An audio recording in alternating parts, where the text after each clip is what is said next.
Kasus suap anggota DPR masih bersama Tama Langkun dari ICW, dan sebelum kita membahas apa yang disampaikan oleh Pak Adam dari Jakarta tadi, Mas Tama, ini ada satu penelpon lagi dari Bandung.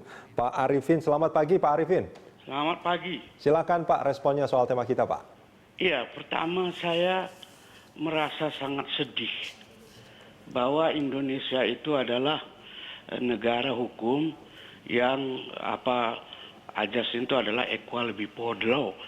Ya kan, tentang DPR yang mau digeledah oleh KPK, kemudian Pak Fahri Hamzah menghalang-halangi.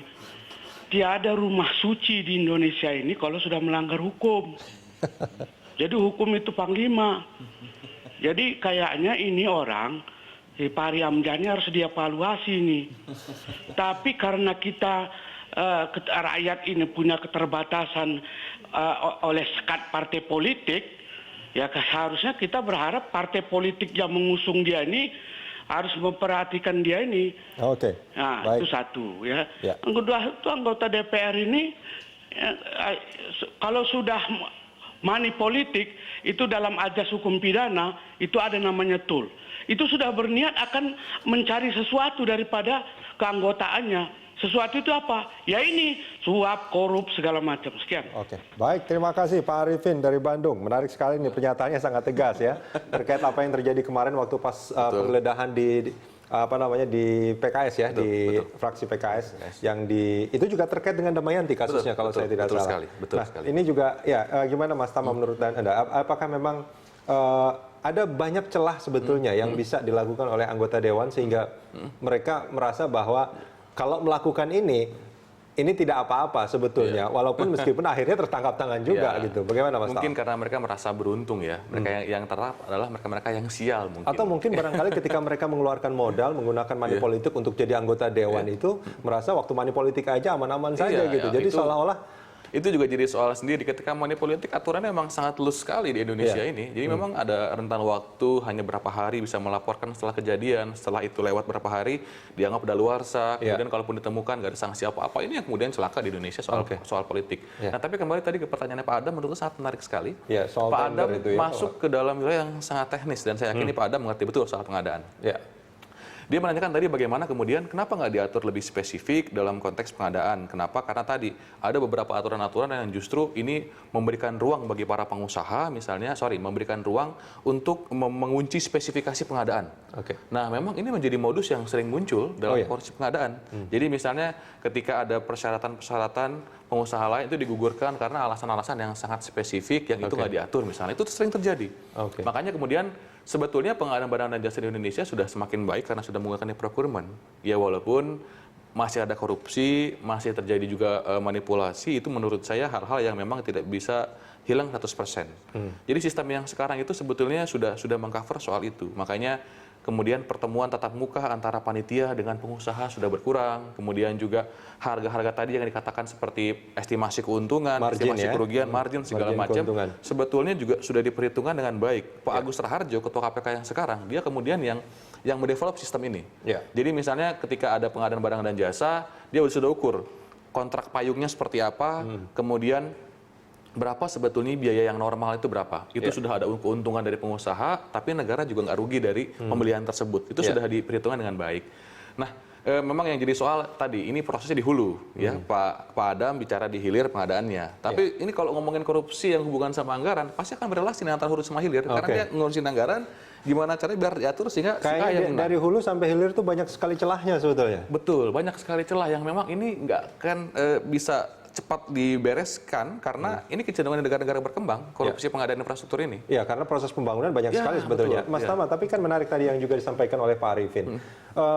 Seringkali ya anggota-anggota dewan ini ketika tersangkut kasus korupsi, partai politiknya itu seolah bukannya membiarkan, tapi selalu legalistic thought ya, artinya ya tunggu nanti sampai vonis baru dia akan bicara. Jadi selama proses dia jadi tersangka pemeriksaan, ya justru partai itu seolah-olah menurut pandangan masyarakat akhirnya tetap mencoba melindungi kadernya. Ini yang tadi ya kita bahas tadi, menurut saya Pak Arifin juga sangat kritis sekali. ada kesamaan dong. Masa kalau orang lain diperiksa boleh-boleh aja, anggota DPR baru diperiksa begitu aja sudah langsung repot, argumennya laras panjang dan lain sebagainya. Menurut saya memang itu adalah hak ya bagi siapapun yang diperiksa. Kalau memang dia keberatan dengan proses penggeledahan, dia bisa melakukan upaya hukum, bisa pra peradilan dan lain sebagainya. Tapi di sisi lain juga, bukankah itu juga jadi ini apa namanya menghambat proses penyidikan? Nah, itu juga ada pasalnya kan? Ini yang kemudian celakanya. Yang kedua, yang pertama tadi kalau ada hak silakan, tapi mekanismenya tidak seperti tadi, tidak seperti yang kita lihat selama ini ya. Nggak boleh masuk, dibantah sana sini. Oh, ini rumah suci ketika segala macam. ada orang yang membatasi atau menghalangi proses penegakan hukum, itu bisa dikenakan dengan pasal yang kita sebut dengan obstruction of justice. Nah, ini sebetulnya celaka bagi siapapun yang menghalangi proses tadi. Ketika dia penyidikan, penuntutan, itu dihalang-halangi, misalkan dia bawa lari saksi, dia menutupi saksi, dia menghalangi proses pemeriksaan penggeledahan, itu sebetulnya bisa dipidana karena korupsi. Ya.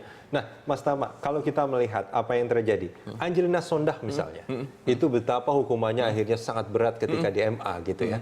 Terus bahkan hartanya juga sebagian dicabut gitu kan.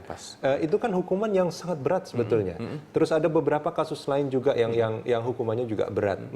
Apakah itu tidak memberikan apa namanya efek cegah gitu bagi para calon-calon gitu koruptor untuk berbuat, atau karena hukuman-hukuman bagi anggota dewan yang lain yang cuma 1 tahun, 2 tahun gitu, itu yang justru melihat bahwa itu yang kemudian kita perlu lihat. Kalau ngomongin soal hukuman, berarti kita ngomongin soal tren vonis. Kalau soal tren vonis, memang beberapa tahun terakhir ketika anggota DPR misalnya dia masuk ke tahap kasasi, ketika dia di pengadilan tipikor, dia banding ke pengadilan tinggi, dikuatkan, malah diberatkan di Mahkamah Agung, itu memang hanya beberapa kasus, hitungannya jari. Artinya mereka yang melakukan ini hitungannya tidak punya rasa takut sebetulnya untuk tetap melakukan korupsi. Betul. Kalau kita ambil rata-ratanya itu memang banyak yang jauh lebih ringan. Interval yang kita hitung di tahun kemarin itu intervalnya 2 sampai 3 tahun. Itu rata-rata orang dihukum kalau melakukan korupsi di Indonesia. Jadi dari sekian banyak yang melakukan korupsi, yang kemudian tadi yang berat seperti Angelina Sondah, yang berat seperti Lutfi Hasan Ishak, ya itu hanya hitungan jari. Sisanya tadi kecenderungannya hukumannya kalau nggak 2 tahun, ya dia interval 2 sampai 3 tahun. Apakah menurut Anda partai politik ikut terlibat dalam maraknya kader-kader mereka yang juga melakukan? Tentu saja ya, tentu saja mereka juga punya andil yang besar. Karena apa tadi? Proses rekrutmennya sampai sekarang kan juga banyak orang-orang yang bagus justru tidak punya ruang buat masuk ke DPR. Oke, Mas Tama. Nah, tadi juga kemudian yang sebelum terlupa bahwa dalam konteks proses yang dia membantu tadi ya partai politik, memang beberapa partai politik yang dia malah membantu habis-habisan, membela di publik habis-habisan, itu justru akan berakibat buruk pada partai politiknya. Karena apa? Suaranya akan semakin tergerus. Partai PKS merupakan salah satu yang kemudian partainya juga turun ya, walaupun tadi dengan partai yang sangat solid menurut saya, itu juga mampu dia recover lebih cepat. Oke, Mas Tama, terima kasih banyak sudah bersama kami di Dialog Pagi. Sama-sama.